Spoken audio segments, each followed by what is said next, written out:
Maayo gayud niya pagkabuhat ang tanan. Siguro sa gahom ug otoridad nga naa kaniya, si Kristo makahimo sa tanan. Gani siyang ministriya, mao ni ang iyahang gitagaan ug dakong panahon sa pagsangyaw sa mayong balita, pagsangyaw may tungod sa gingharian sa Amahan, paghatag niyang panahon sa katawhan, labi na sa mga gigutom, giuhaw, nabilanggo, mga masakiton. Sa niini atong ebanghelyo karon nga iyahang giayo ang bungol ug amang. Kini nagpasabot lamang nga siya na ay gahom ug otoridad sa pag-alim sa mga sakit sa mga tao. Labi na gayud sa atong panahon karon, nga naata niining pandemya, daghan ang nangasakit. Gani kung nakabasa mo sa Facebook, no, nga tuang hospital din sa Davao, ang SPMC, puno na sa pasyente sa COVID. Muna nga siguro sa atong kabahin, dili lang siguro pag-amping, no, sa atong panglawas, labi na gyud sa atong pag-ampo. Mugahin tag taas-taas nga panahon sa pag-ampo. Siguro mo niyang hagit nato, naghatag batag panahon sa pag-ampo.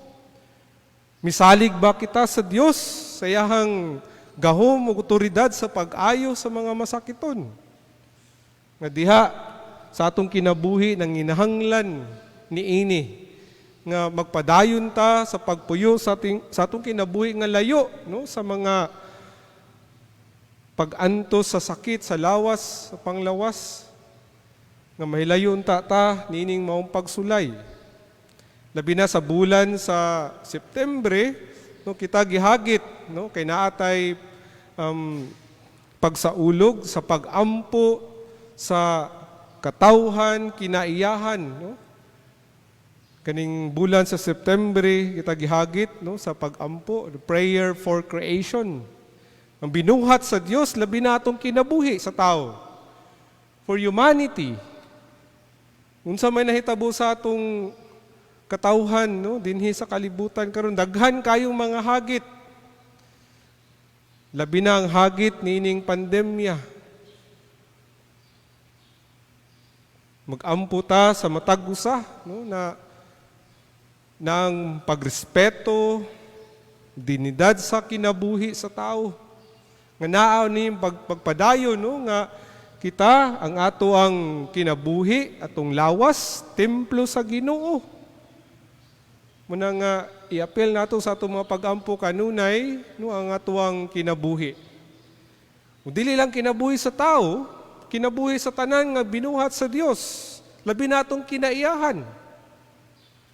Prayer for creation, labi na sa panghitabo sa atong kalibutan karon nga daghan ang kalamidad, labi na ang baha, no? Kagabi kusog kayong ulan, posible daghang nabahaan.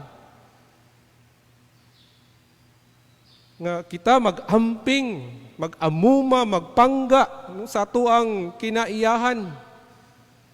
Kay unsa atong buhaton, mobalik ra man gyapon na sa ato, no? Pataka lang tag putol kahoy, pataka taglabay sa atong mga basura. Kita ra man gyapon mo reklamo kung naibaha. Bulan pud sa Septembre, no, nag-ampo kita sa bukasyon, no, na may bukasyon sa pagkapari, pagkarelyoso, bukasyon sa kaminyoon.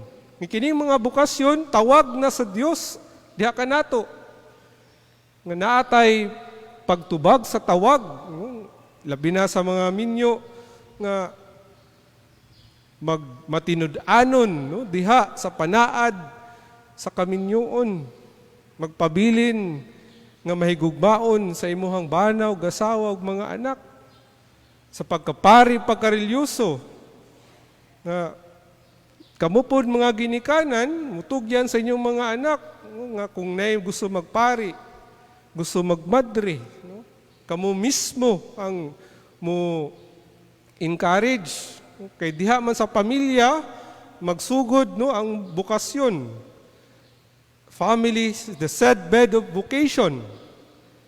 Kamo mismo no mapakita sa inyong mga anak ang pag-alagad sa simbahan. Kini buhat kini sa Ginoo nga kita no maningkamot nga mahimong instrumento no kung ang Ginoo diha sa iyahang ministriya naghatag panahon sa katawhan nag-ayo hinaot kita pod no mahimong instrumento gingnan niya ang tao ipata maabli ka kita pod usab no hinaot nga maabli atong panghuna-huna ug kasing-kasing nga makita nato ang gugma sa Dios sa atong kinabuhi ug kita mahimong manggihatagon ug mahigugmaon ngadto sa uban nga makakita kita makadungog kita sa panginahanglan sa uban andam ta mo tabang kay posible dili abli ang atong mata bungol kita sa mga singgit sa uban. Muni ngampo na nato sa Ginoo nga maabli unta ang atong kasing-kasing.